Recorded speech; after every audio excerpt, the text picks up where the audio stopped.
GMAT verbal reasoning tricks that save time. Welcome to the quiz. Question 1. Although the new medication has been shown to be effective in treating the disease, it causes significant side effects in approximately 15% of patients, including nausea, dizziness, and in rare cases, liver damage. The existing standard treatment is less effective but has fewer side effects. A doctor prescribing this new medication must weigh its greater potential benefit against its higher risk of adverse reactions. The passage serves primarily to: Is it A, argue that the new medication should not be used because of its side effects? Or B, describe a trade-off that physicians must consider when treating patients? C, compare the chemical compositions of two different medications? Or D, explain why some patients prefer the existing standard treatment? The answer is B. The passage presents efficacy versus side effect risk balance doctors face when choosing treatment. No recommendation against use, just description of decision trade-off. No chemical comparison. Patient preference not addressed. Remember, we can take your GMAT exam for you, remotely and undetected, and with 85% score guaranteed. No fails, no upfront fees, no deposit, pay only after results.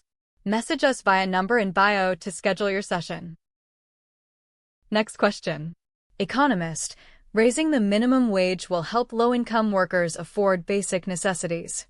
However, some business owners argue that it will force them to reduce their workforce or raise prices, ultimately hurting the very people it is meant to help. While these concerns are valid, studies of cities that have increased their minimum wage show minimal job losses and modest price increases. Therefore, on balance, raising the minimum wage achieves its intended purpose without causing significant harm. The Economist's argument responds to business owners' concerns by: Is it A, dismissing them as unfounded based on anecdotal evidence? Or B, acknowledging them but citing empirical evidence that they are overstated? C, arguing that business owners' profits are less important than workers' needs? Or D, suggesting that businesses can absorb higher labor costs through increased efficiency? The answer is B.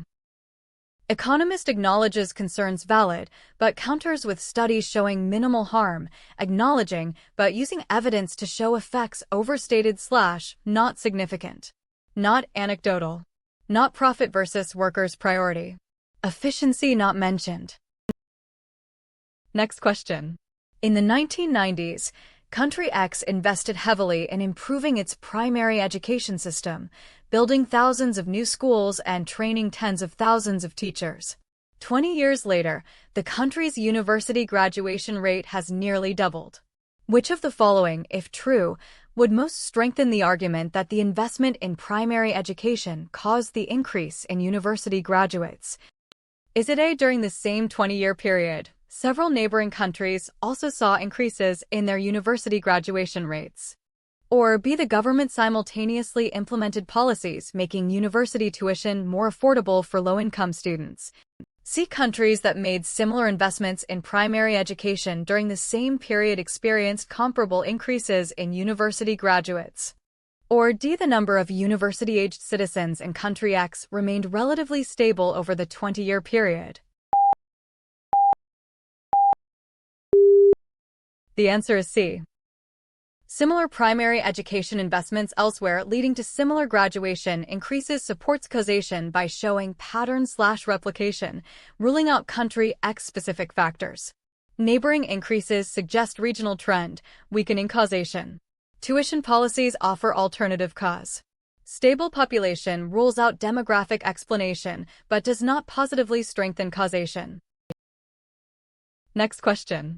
In a study of workplace productivity, researchers found that employees who took short breaks every 90 minutes reported higher job satisfaction and completed tasks more efficiently than those who worked for longer uninterrupted periods. However, critics of the study point out that the participants were all volunteers who knew the purpose of the research. Which of the following, if true, would most strengthen the researchers' conclusion that taking regular breaks increases productivity? Is it A subsequent study with a different group of participants who were unaware of the study's purpose produced similar results? Or B, the volunteers in the original study were predominantly from creative industries rather than administrative roles? C, companies that have mandatory break schedules often see resistance from employees who prefer flexible hours. Or D, the participants who took regular breaks also reported sleeping better at night than those who worked continuously. The answer is A. Critics suggest volunteer bias or demand characteristics, participants knowing the hypothesis and behaving accordingly. A blinded replication with unaware participants showing the same result rules out bias and strengthens causality. Industry specificity weakens generalizability. Resistance is irrelevant. Sleep improvement is a side effect, not direct productivity evidence. Next question. The 17th century philosopher argued that human beings in their natural state exist in a condition of perpetual conflict, a war of all against all, in which life is solitary, poor, nasty, brutish, and short. According to this view, it is only through the establishment of a powerful sovereign authority that people can escape this chaotic condition and enjoy the benefits of civilized society. This philosophical position is most directly opposed to which of the following views? Is it A, human beings are naturally cooperative and form societies without need for coercion? Or B, the best form of government is one with clearly separated executive and legislative powers? C, individuals have natural rights that no government may legitimately violate? Or D, social progress occurs through the gradual evolution of customs and institutions? The answer is A. Hobbes argues natural state is warlike, requiring strong sovereign to impose order, directly opposed to view that humans are naturally cooperative and self-organizing without coercion. Separation of powers is structural. Natural rights limit government. Evolution of customs is different mechanism. Next question. Historian. The fall of the Roman Empire was not caused primarily by external invasions, as is commonly believed. Rather, internal factors such as economic instability, political corruption, and over-reliance on slave labor had so weakened the empire that it could not effectively respond to external pressures. The historian's argument challenges the conventional view by: is it A, denying that external invasions ever occurred? Or B, arguing that internal factors were necessary conditions for the empire's fall? C, claiming that economic instability was more important than political corruption? Or D, suggesting that the Roman Empire would have fallen even without external invasions? The answer is B. The conventional view blames external invasions primarily.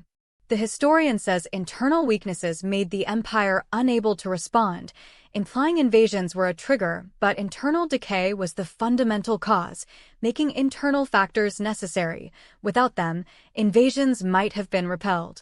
Denying invasions occurred is too extreme. Relative importance of internal factors is not ranked. Would have fallen anyway is stronger than stated. That's it for today. Don't forget to like and subscribe. Tell us how many you scored out of 6 in the comments, and let me know what topic I should post next. Bye.